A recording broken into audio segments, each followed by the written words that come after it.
Do you want to live in your own home for a fraction of what it would cost to rent, or maybe even for free? Well, that's the whole concept behind house hacking. And it's one of the fastest strategies that young professionals or first time buyers can use to start rapidly building their wealth through Canadian real estate. In this video, I'm going to go over the different ways to house hack, all the nuances of it, and tell you why it's taking off in Southern Ontario. So, what is house hacking? Well, house hacking is when you buy a home and you rent out a portion of that home and you use that rent to offset your living expenses, primarily your mortgage. The whole idea of it is that you live in a home that you own, but you use the rent to help build equity and reduce your living costs. So let's dive into some of the most common ways that people house hack.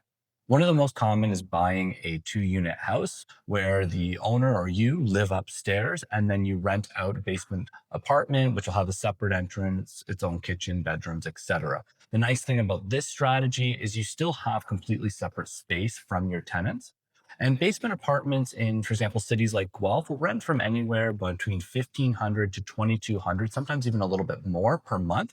So that's going to cover a substantial amount of your mortgage. You're looking at probably 50 to maybe up to 70% of your mortgage payments each month.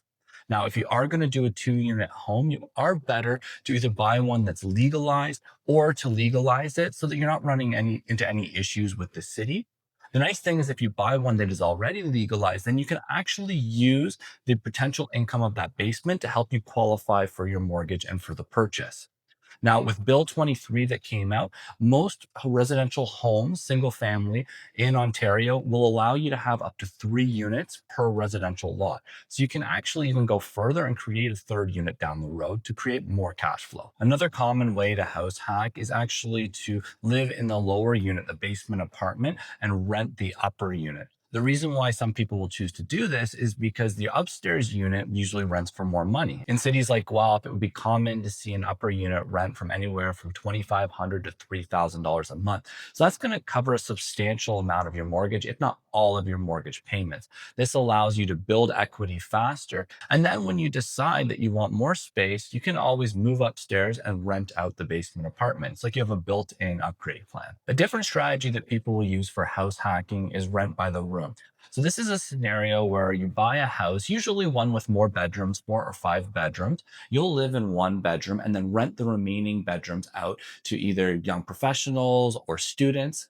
And you'll share a common space, so shared kitchen, shared living room. This strategy works really well in university towns. For example, in Guelph right now, we're seeing around $1,000 to $1,100 a bedroom.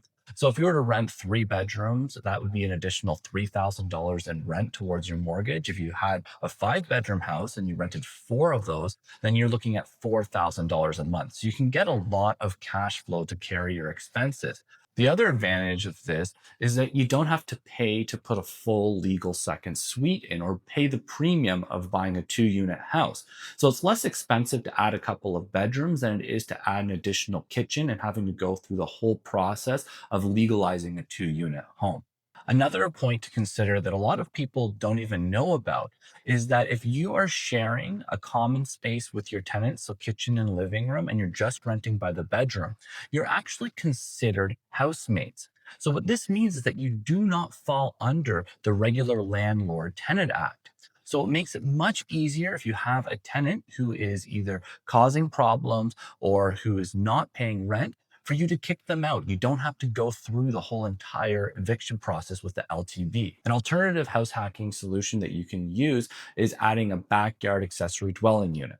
So, with the new Ontario bylaws, most residential single family lots can now have up to 3 units. So, this allows you to build a garden suite or add a tiny home or a carriage house to your backyard that you can rent out. The advantage of this is it is a completely separate unit. You're not sharing the same building with your tenants. And the thing I like about this strategy too is that you can actually stack it on top of the other strategies. So you can have a strategy where you're renting by the room in your house and then add an accessory dwelling unit to increase your income, or you can have a 2 unit home and then add an accessory dwelling unit to the backyard as well. So it can help you generate even more cash flow. The other great thing about this is having a garden suite does increase your value and your resale potential for the home. It's going to make the house more desirable. So you're actually building equity as well.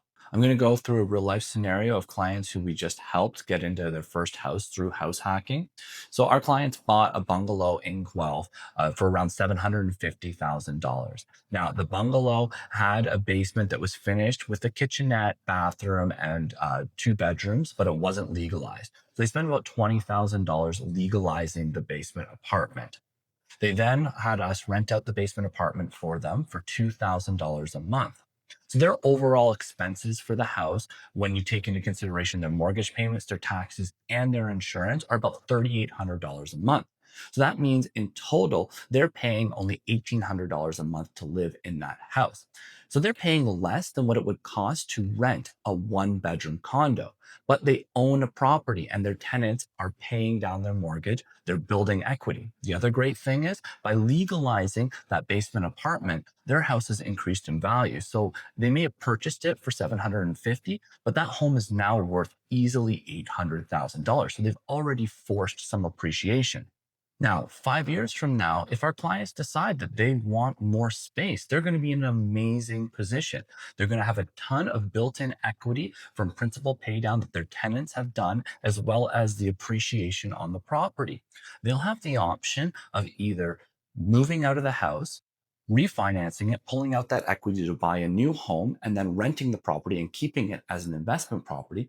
Or if they decide that they want to sell it, they're going to be in a great position because they've got a legal 2 unit home and those properties are becoming more and more desirable. Whether you're a first time home buyer or a family looking to reduce your monthly costs or an investor looking to start building your portfolio, house hacking is one of the smartest strategies that you can use in Southern Ontario right now.